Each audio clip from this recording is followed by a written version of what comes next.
Innovation, scale, impact. These are ideas that Engility drives in the development community today. Ideas that are rooted in the work of one man in particular. For 22 years, Asif Shaikh led IRG, now Engility.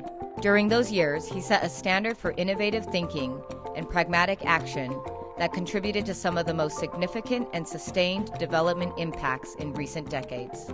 I was a UN volunteer in Niger in 1972 at the age of 22 years old. There was a major drought, cattle were dying, crops were dying, and people were starving.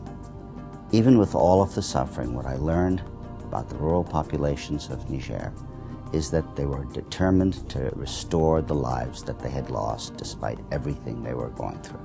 15 years later, there was a second drought, and at this point I was working with IRG, and we visited farmers. We saw what the actual problems were on the ground, and it's only in that way that you can understand what's really happening to people and what might be useful to help them get out of their situation.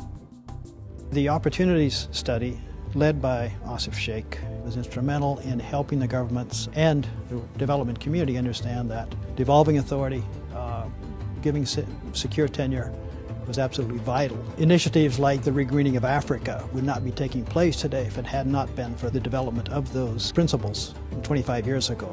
I worked with Asif on the Agriculture and Natural Resources Management project.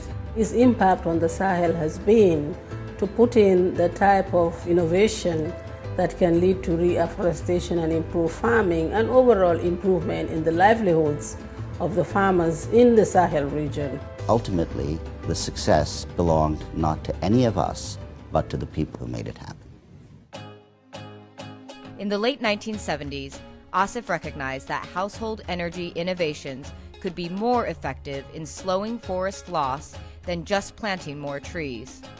The fuel wood energy principles he wrote about in Botswana in 1980 established the basis for the Kenya Renewable Energy Project. The ceramic stove was about twice as efficient as the traditional metal stove. After the Ministry of Energy decided that the clay stove was the way to go, we organized training courses for developing a stove unique for Kenya, the Kenya Jiko.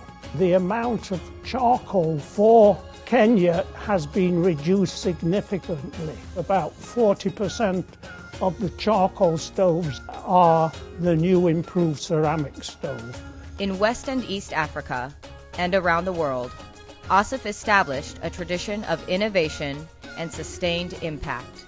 Now, Engility is building on this tradition, committed to delivering sustainable, innovative solutions to the developing world's toughest problems.